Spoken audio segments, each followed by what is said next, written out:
Oh my gosh. Welcome everyone to the podcast. My name is Delores Williams, and I am the co-founder and co-owner of People Get Ready Bookstore in New Haven, Connecticut. Today we have two very special people with us. One from our local community and the other from the world stage. My first guest is one that I've watched dance many times, in absolute awe. She's Miss Connecticut's outstanding teen, Aicha Diallo. Please welcome her. Hi. Hi!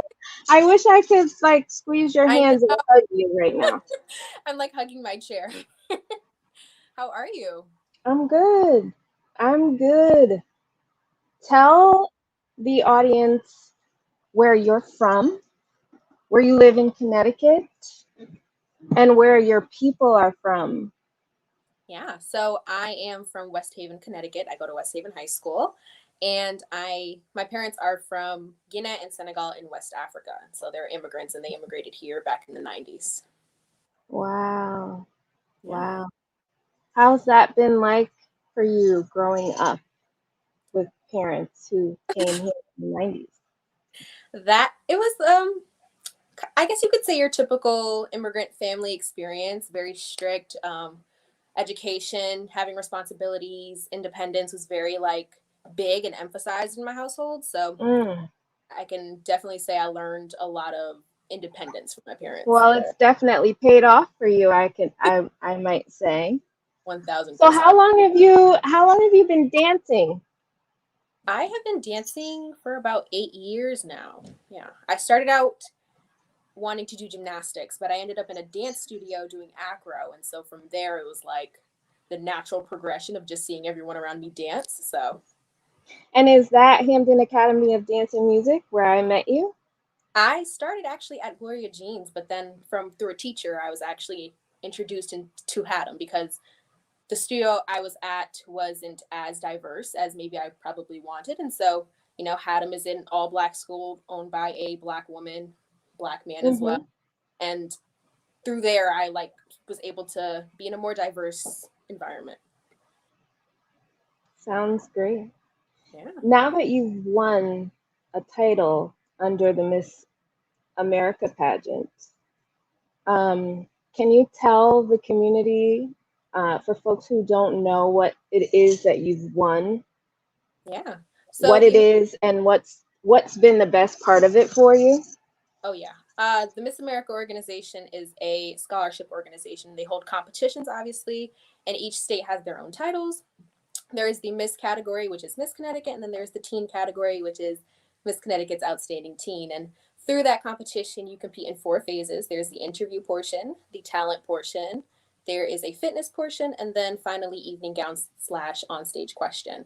And basically, it's a scholarship competition. It wants to empower women and push them into higher education and push them into leadership roles and positions, which is what a title does for me. And I think the best part about it is just being able to go back into my community and do tons and tons of community service. I was recently able to give a young woman a scholarship to a dance studio, which is how I started, not having those kinds of resources and then meeting people who have those kinds of connections. And so just being able to give back and to go back into my community has just been a blast. Wonderful, wonderful. Yeah. Did you expect to be a leader of younger dancers coming up behind you? Absolutely not. A few years You know ago, you are though, right? and it's so crazy because a few years ago, if you would have told me that I would have been in a leadership position of any kind, I would have looked at you completely sideways. I did not like to speak, and then quarantine happened, and I was able to do some kind of self reflection and want to be more involved in my community. And now here I am as a leader, and I've been able to So take those qualities and become a leader. you have great qualities, and they definitely show and they radiate when you dance, I have to So say. thank you. Absolutely. I know my little cousin Mackenzie looked up to you so much and was so proud to be able to dance with you. I never forgot that. Um, so, how old were you when you felt you were called to dance? You've been doing it for 8 years, but that's in a studio. How do you remember? What's your like earliest memory of I think my earliest memory was dancing? watching YouTube and just learning choreography off of YouTube. I did that a lot as a child. I know the Wow. music video to Zendaya's Replay. All of the choreography, I know it by heart still to this day. Wow. Well, I'm really proud to have you with me. I want to formally thank you for joining me in welcoming our featured author. Thank you so much for having me. This is so My, exciting. I'm excited too. My I'm so featured guest excited. this evening is said to have come out of her mother's womb dancing. Aisha, please help me in welcoming our guest. Yeah. So Laurieann Gibson is a driven, world-renowned dancer, choreographer, and creative visionary whose work and talent has kept her side by side with some of our favorite artists, like Sean Diddy, Combs, Alicia Keys, Jennifer Lopez, and Lady Gaga, just to name a few. Today, she is here to talk about her new book, Dance Your Dance. In it, she speaks to the dreamer in you, the artist, the writer, the thinker, the athlete, the mogul, the, the scientist, the entrepreneur, the mover and shaker, the part of you that makes you feel alive. Please join me and people get ready in welcoming the one and only Laurieann Gibson. Woo! I had to tone it down from my original reaction when I first saw you backstage because I don't want to, like, No, I don't want to lose it. I'm so happy to be here, Delores and Aicha. This is such an honor. I mean, I was Miss Black Teen Ontario when I was growing up, and then to see you and to know that you're an incredible dancer, awesome, and one with a powerful gift that clearly moves and affects people. It's kind of insane.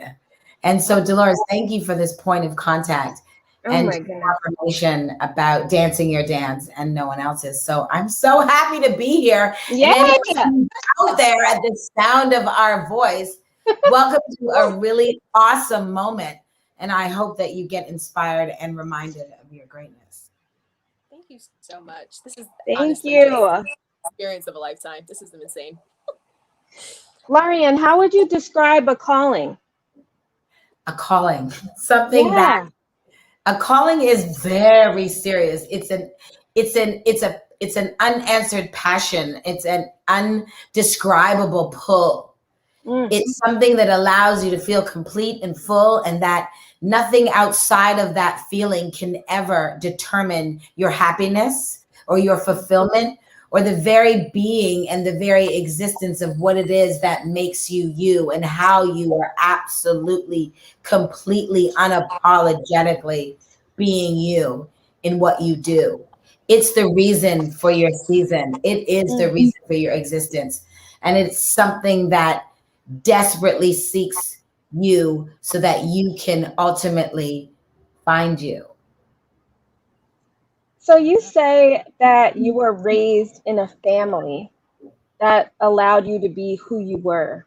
Let me just read a little bit from page 9, just a little passage where you say, "No one at home stopped me from exploring and expressing, no matter what it was. Simply being allowed to stay in touch with and express my dreams, my inner voice, my creative spirit allowed me to become what only God knew I was capable of becoming." Can you talk to me a little bit about how your father I think preserved the super cardboard powerful, box? super powerful, and it's so emotional, Delores, because it is Yeah. 1000% true. You know, the encouragement that I received from my mom, my father, my sisters to actually be and express myself through the gift that God had given me. My sisters took dance class and they rejected it. So when my mom got to me, she was like, "I'm not wasting money. I'm not putting her in dance class. We don't have it like that." And of course, I was like, "Mom, I want to go to dance class." So she's, "Of course, the one that I don't put in it wants to go," right? So obviously she did what she had to do. And obviously my mom worked very hard. You know, I didn't grow up in a, in a easy financial situation, right? My parents were Jamaican and they migrated to Canada. So we were working class, and yes, thank God, middle class. They worked very hard, but it was still a struggle. So thanks, Mom. And in that, they never ever created or planted a seed of doubt or negativity. Yeah. You shouldn't dance. What is that? You're never going to make it as a dancer. That's not a real career. Right. Nothing like that. Or every teacher that I embarked on, whether it was a ballet teacher, I talk about it in the book, Mr. Christopher, who said your feet were too flat. You know, you could not be the prima ballerina that you desired to be. All of those things, if I brought them home to my mom, she would definitely be a source of rejection against anyone's projection that align itself with the dream, the passion, the vision that I had at a very young age that God had given me, and this passion and pull that I had, this call to dance. I did not want to do anything else. Yeah. I got that very clearly from your writing. You seem like such a determined, certain, driven child. And I just find that so fascinating. Like, you know, it just was innately in you. And, you know, for folks who are trying to find their groove, trying to, you know, uncover their purpose, what advice do you have for them if they are not the child that you know always knew what they wanted to be, no, but know they want something greater for themselves? Right, and I hear you loud and clear, because it's not as easy as 1, 2, 3, you know, for some people. And glory to God for the gift that He gave me, and the point of contact that I had, and the understanding that I've received about knowing from the beginning. Yeah. He also revealed to me, and that's why I wrote Dance Your Dance, was the knowing, the understanding that we all have gifts or multiple gifts, or a call that will allow us to evolve and fulfill ourselves fully and walk in our purpose, and understand that this life is meant to be lived from a place of victory. Your dance is like no one else's. And trust me, everyone has a dance. And that sometimes the systems are built to say that each of us do not have a unique dance, that we have to move and look like someone else, that we have to follow a familiar road. No, that's not true. There is a dance for each person. There is an individual passion. There's a calling. There's a specific way that you are designed to do it, even if you're in a competitive field. So what I usually tell people, and I start about it in step 1 in the book, it is uncover your passion. That's why I say unleash your passion. If you wake up and suddenly you just want to bake every single cookie known to mankind, and nothing gives you more passion than when you're baking, that is an aha. That is step 1. I could do nothing unless dance was synonymous with it. And obviously you can see that I then became a professional dancer, then a choreographer, then a creative director, now a director, producer, entrepreneur, artist development, and author. All of that comes out of the gift of dance, because there's a multitude of things that you learn and you will evolve into. But that passion, that initial passion, is where it begins. So step 1, I talk about how to unleash that, how to understand it, discover it, dance with it for a little while, stay there, play with it. Don't try to evolve it. It will evolve you. It will begin to lead you into the necessary steps. But the step 1 is identifying it. What are you passionate? What do you feel you cannot live without? And if you, what I could ask you both, what is that? Yes? Aicha, what is pulling you into these steps, right? The dance, the beauty queen, what is pulling you? There's more passion, right? It's to speak, heal, change, inspire. So what I got from reading your book also was that you are following a feeling. It is a feeling that makes you feel full, alive, and good. And that's what you continue to follow no matter what. That is. Can you talk a little bit about, the beginning of your career when you were just starting out, and you talked about how it was very important to maintain your integrity. Yeah. Running into folks who might want you to exchange your integrity for an opportunity.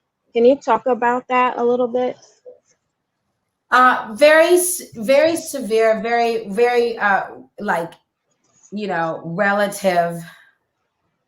You always have choices. And there was a time when I was a young dancer that,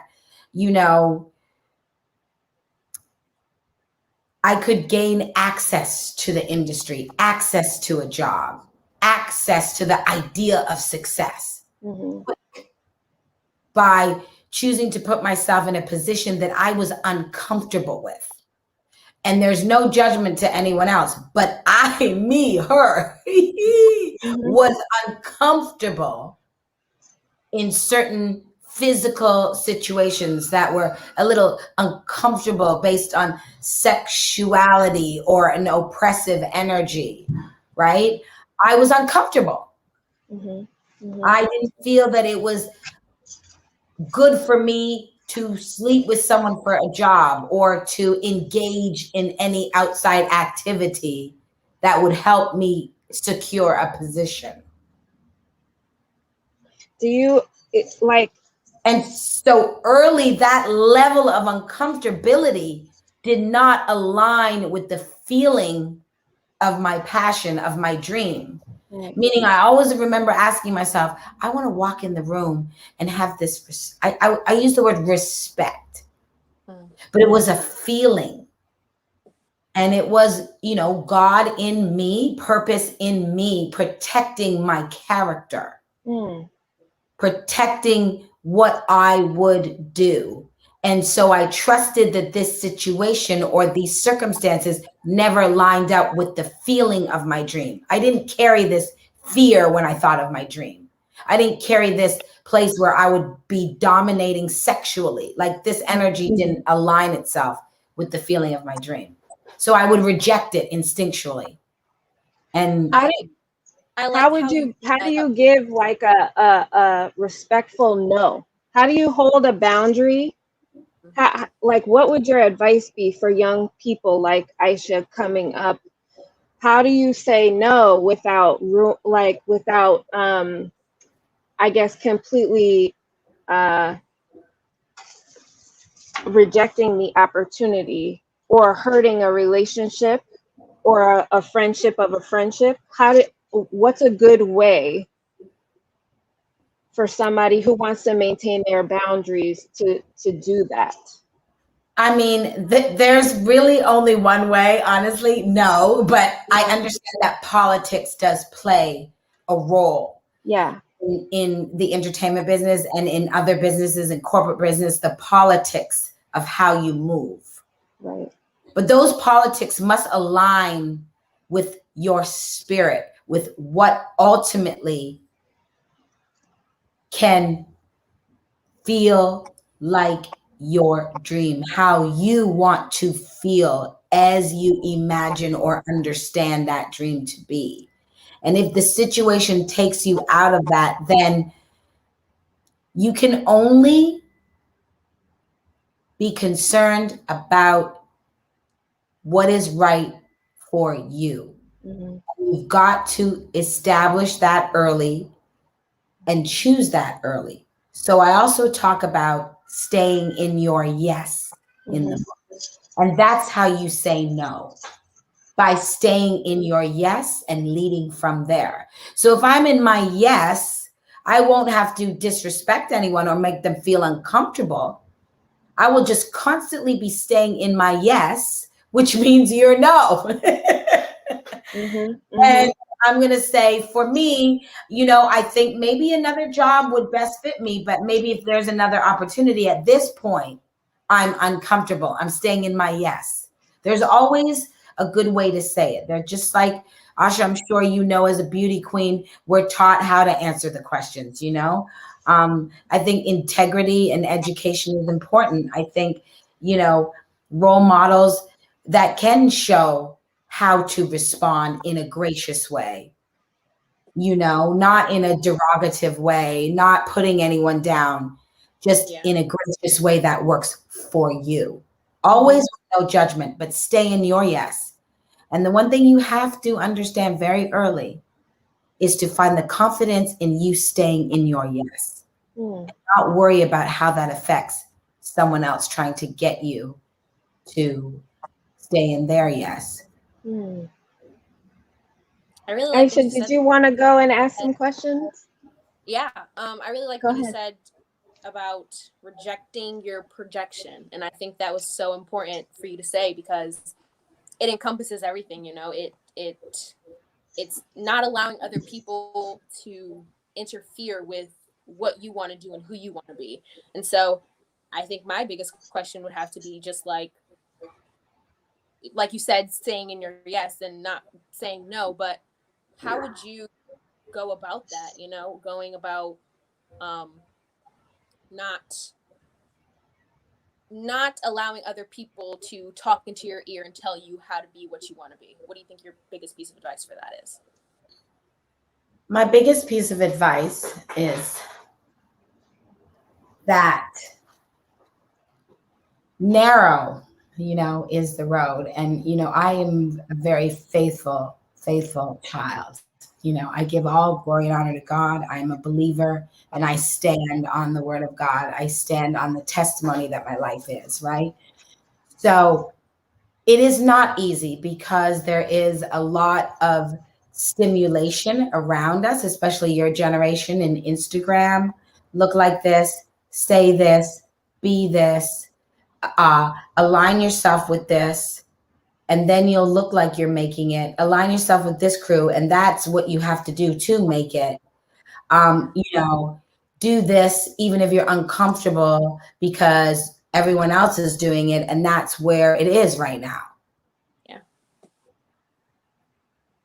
You must understand that there's only one of you. And that's why I say dance your dance. So you have to just understand step one. That is the authority. That is the beginning of you becoming your dream, becoming who you're called to be, is dancing your dance. So when everyone's suggesting stuff and you're getting pulled, or that projection is coming in, the choice you make is the choice I teach you to make, which is your dance. And once you make it, don't think that muscle won't get stronger.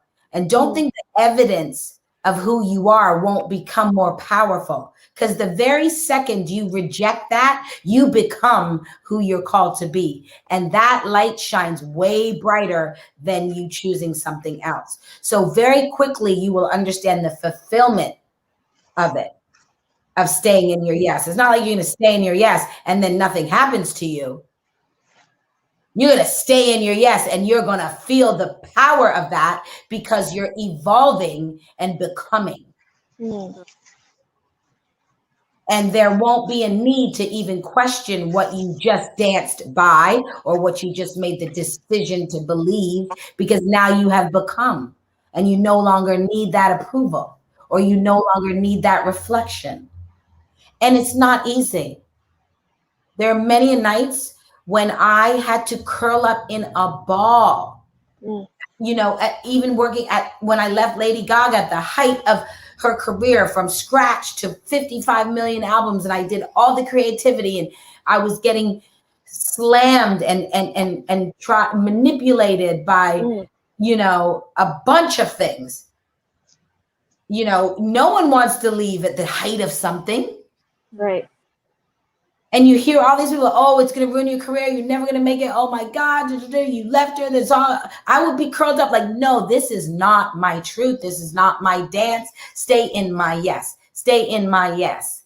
Because I never at any point remembered that my dream was about working in a toxic environment. Now I could deal with a lot. I'm not saying that I'm a tough cookie. So that's not what I'm talking about. And once you make that decision, you might sometimes be curled up in a ball, fighting to trust your instincts, fighting to trust your dance, fighting to stay in your yes. But it's called holding on, you know? And I talk about it in that chapter. And you'll understand how to stay in your yes. And it's just like any muscle.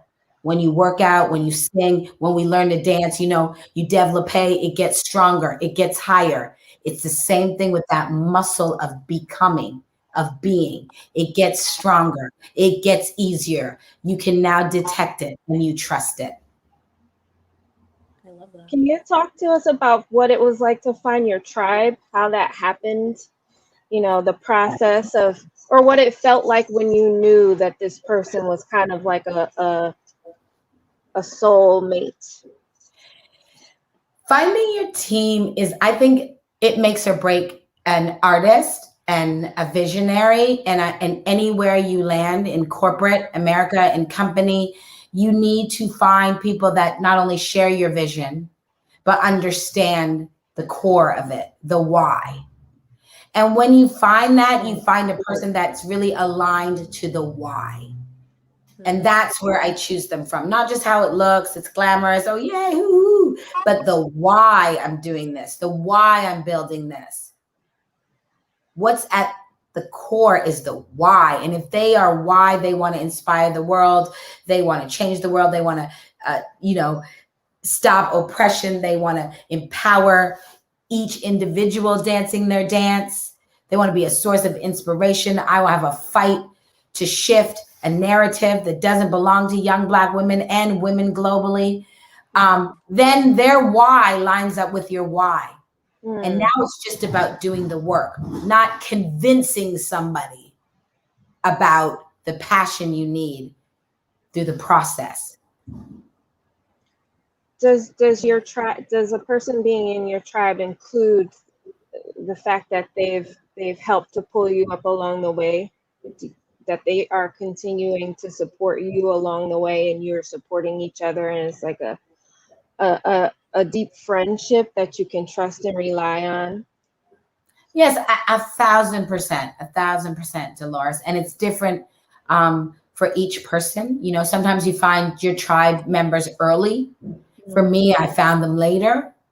So it is absolutely that. And I think that time is different for each individual. So you can have someone in your tribe for a long time and it might be time to let them go, you know? Yeah. Or you might have meet someone who has been through what you've been through, and now it is time for both of you to collaborate at this point on the journey, and your intention and your understanding of the messaging and the why is aligned. And yes, there is a process to greatness. There are steps to unleash your passion. It's not just like one time, and that's a generational thing for you guys as well. They want it right away. Yeah. Finding your tribe, you have to find people who understand that there is a process. And so that they're not ready to leave as soon as something gets tough, or the first time you go to sell something, it doesn't work, or the first time you choreograph a piece, it doesn't get rave reviews. There is a process.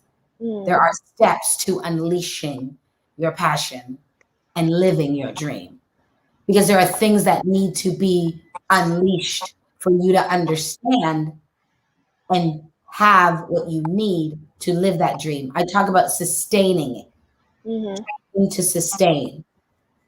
And that's also part of it. It's not an overnight thing. So all those things collaborate. Sorry, I think I'm a little bit delayed. I don't mean to interrupt you. Can you talk a little bit about your experience with Judith Jameson and being at Alvin Ailey? And like, it seems as though she may have interceded on your behalf within your career. Can you talk about that a little bit? How Black women have been influential in your career? I mean, and Black women, from my mother to my aunts to my sisters, right? To my friends.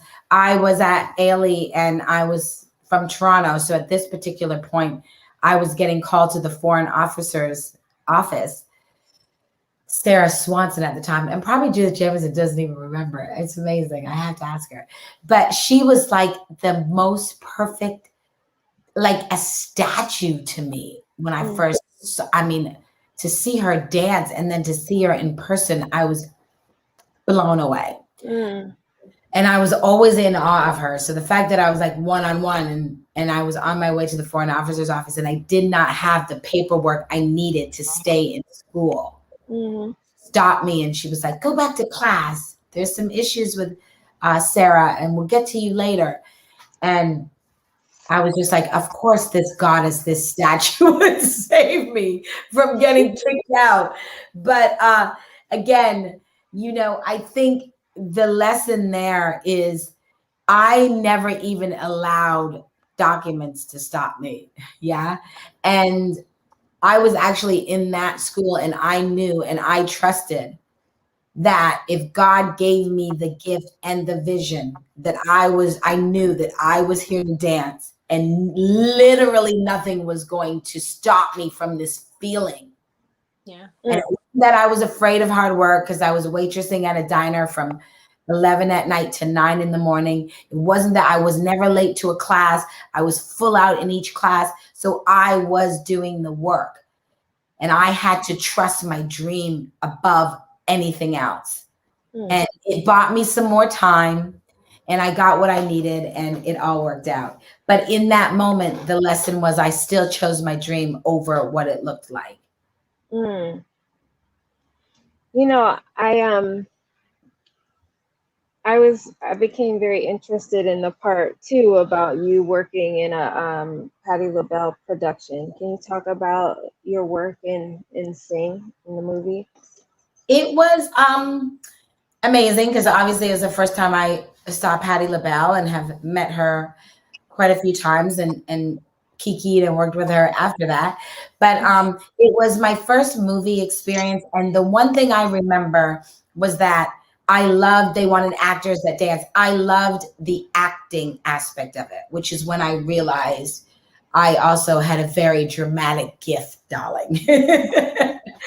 And it was the job that actually allowed me to make enough money to get on that Greyhound bus to Alvin.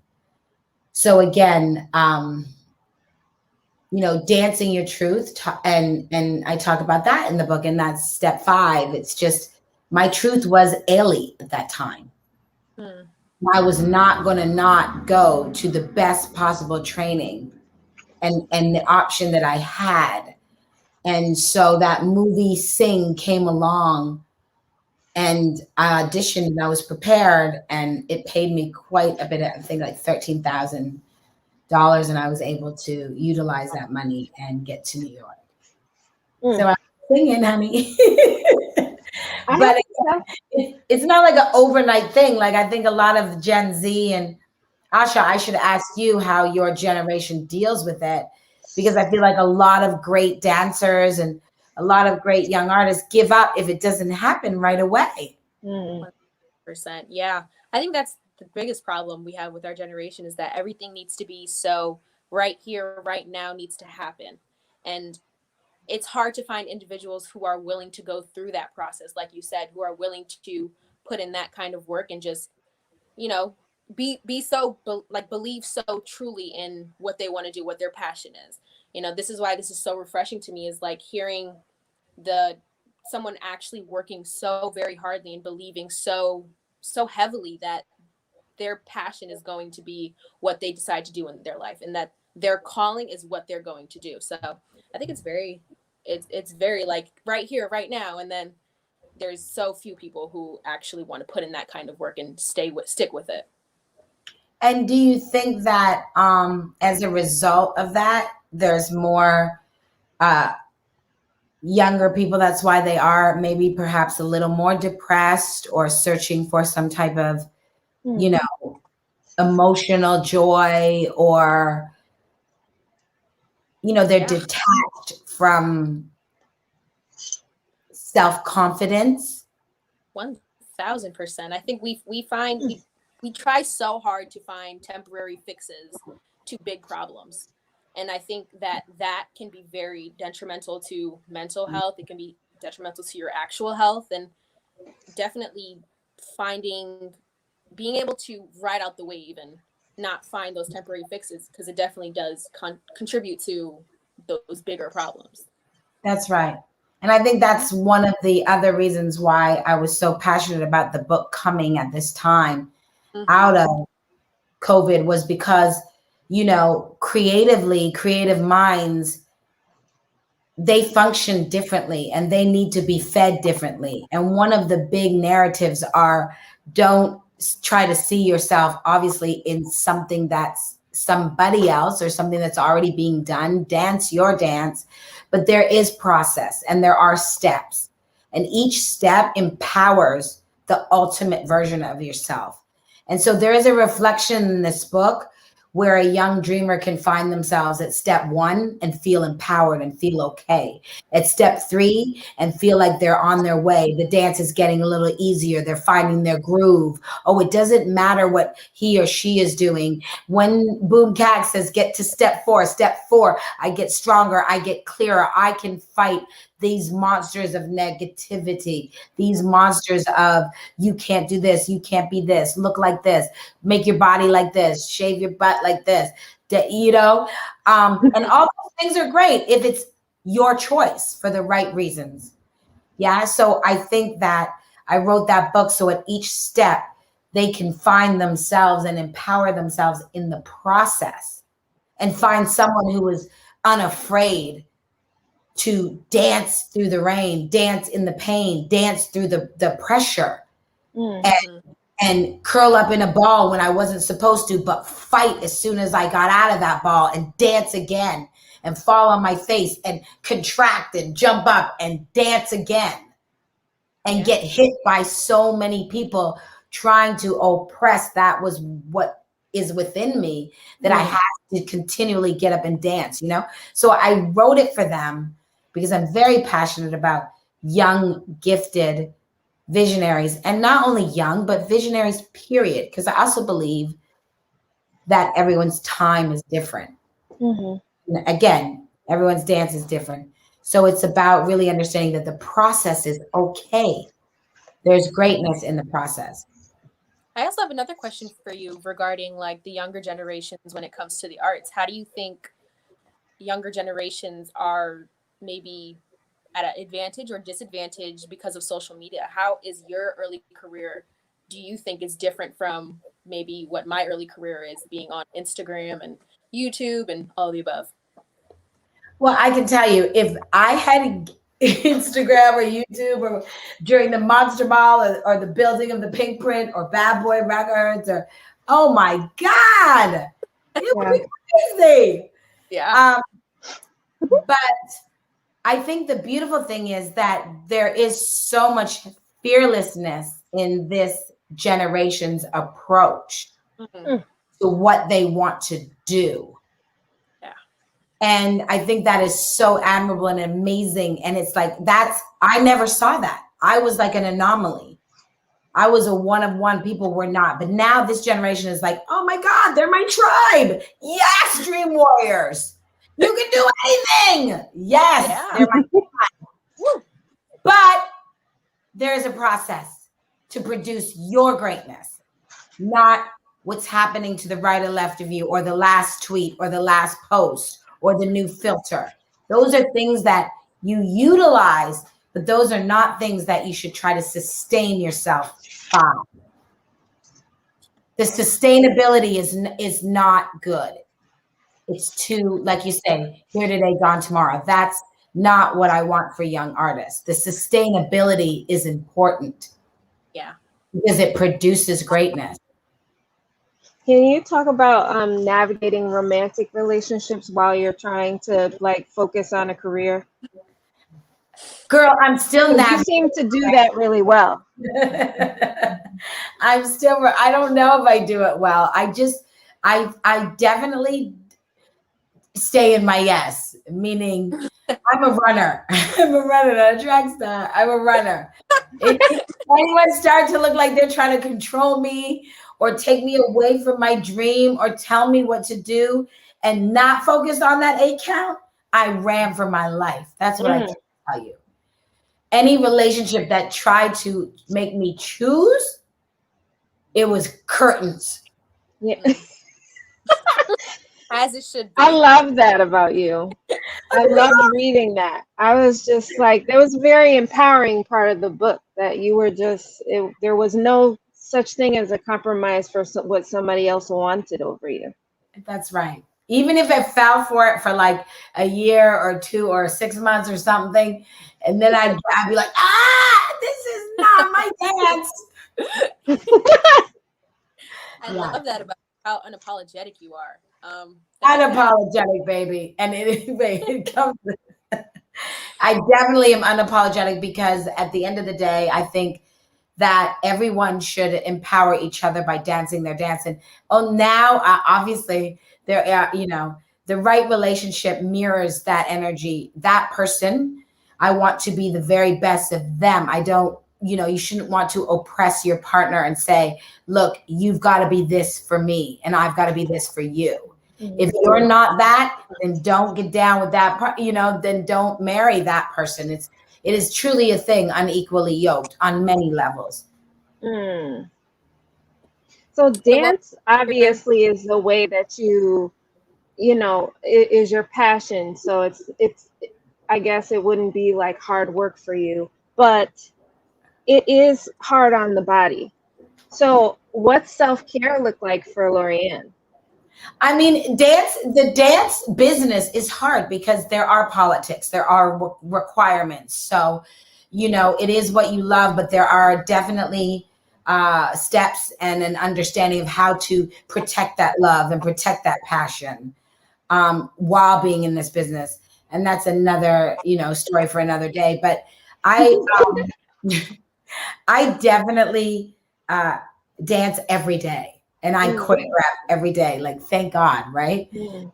But I do take care of my mind, body, and spirit. And I do work out, and I do make sure that I live a good balanced life. I'm a praying girl. I'm a stretching girl, but I work out and I dance every day. Right. But there's a battle. There's always that chocolate Snickers bar at the corner.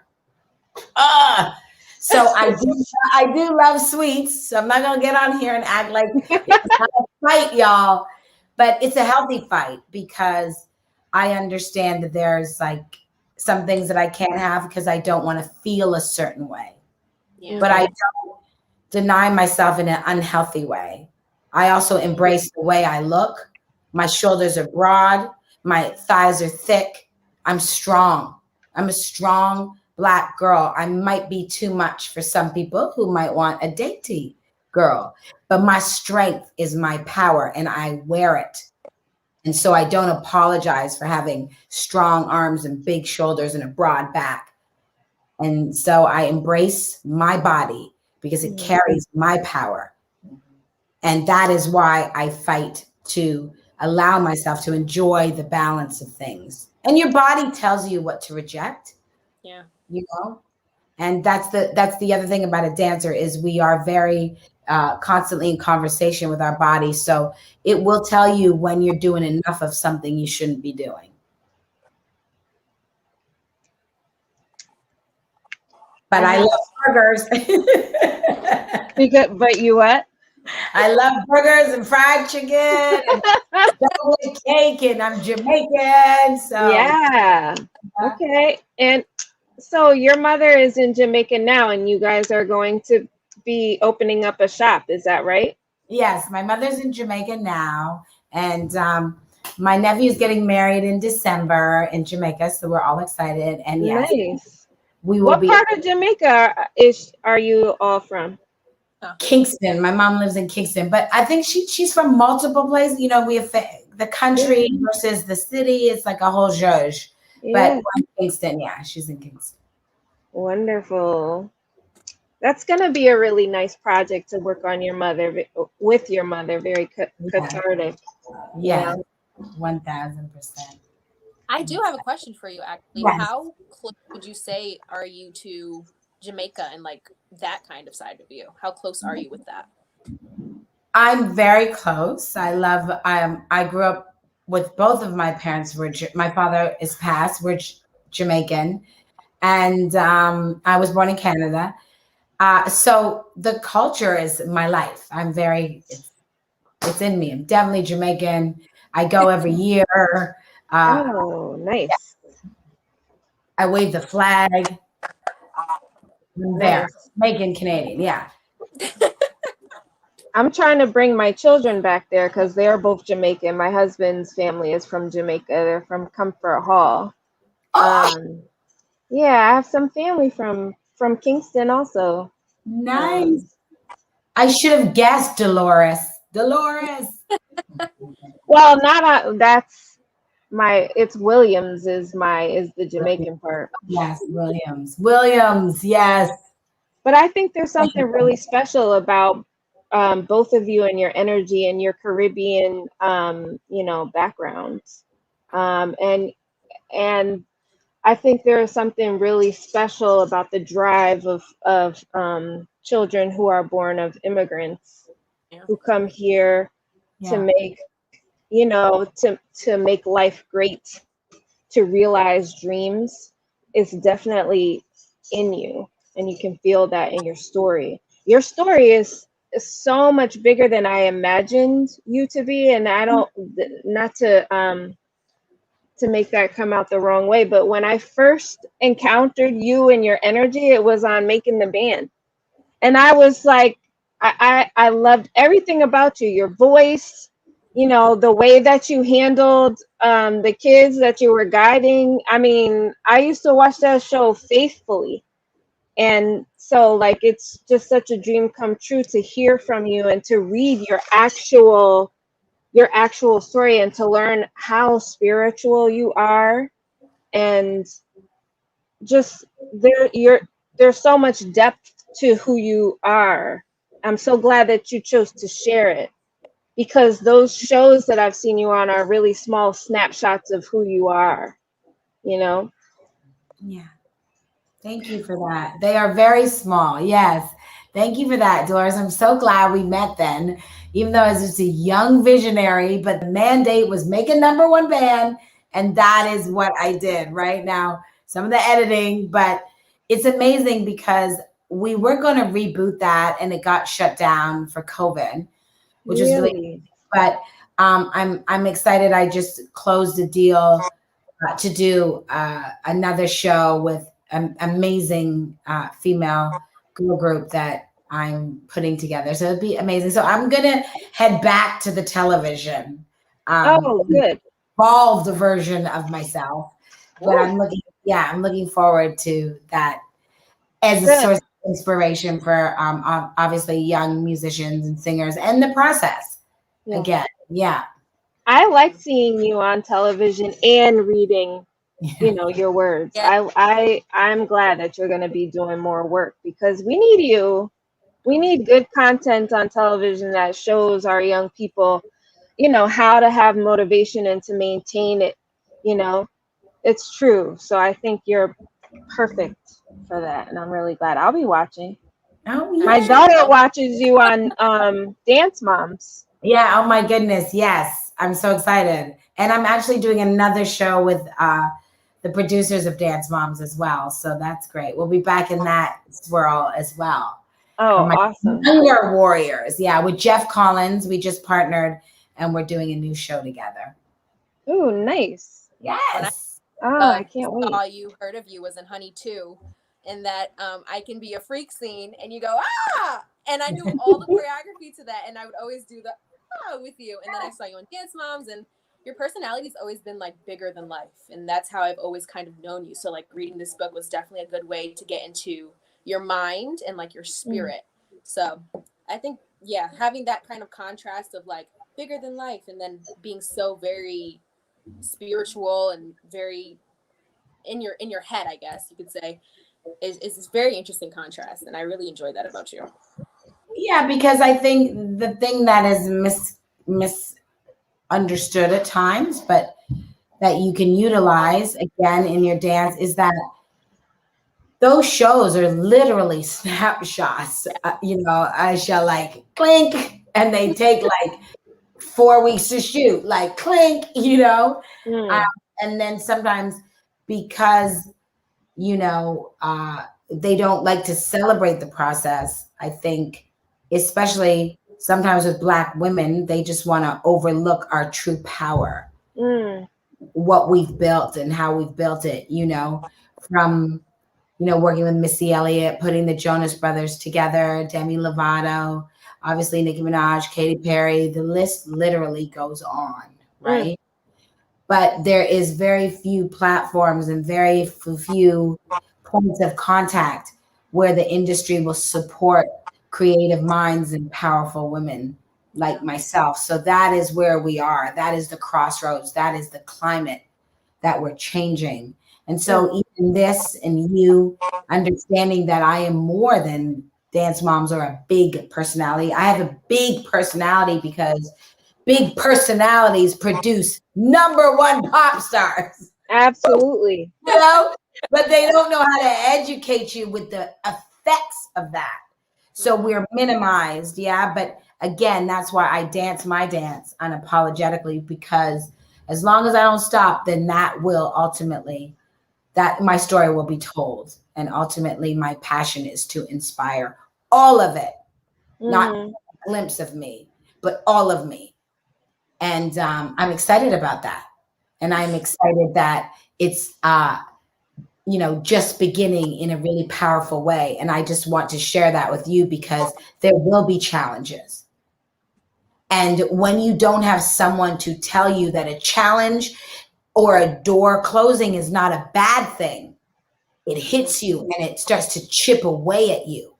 And now that beautiful power and that natural effervescence gets, for some people, gets down. Yeah. So me, I roar past through those challenges, because not everybody survives rejection. Yeah. And not everybody understands that it may be about their projection of rejection, but that's not it, right? It's a flag for you to go somewhere else. But if we don't tell young visionaries that, they can't know how to rebound past that. Yeah. Something that I instinctually had, that I was gifted to have.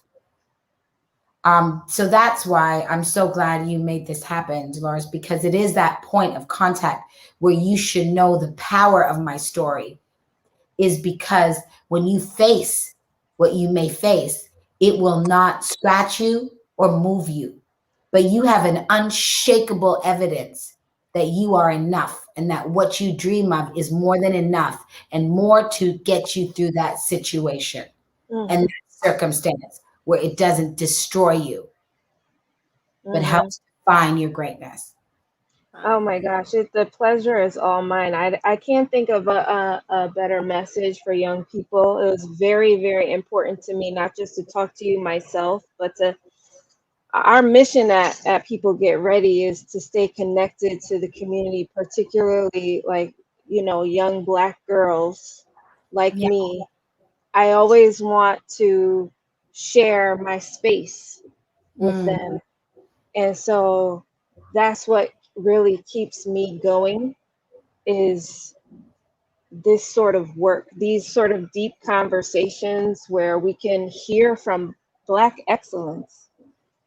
And and it's approachable. You're a real person. You could be anywhere in the world tonight with all of the great artists that you've worked with and all the amazing work that you do. You could be anywhere in the world, and yet you're here with us. And this means so much, because young people from my community don't get these opportunities on their own all the time.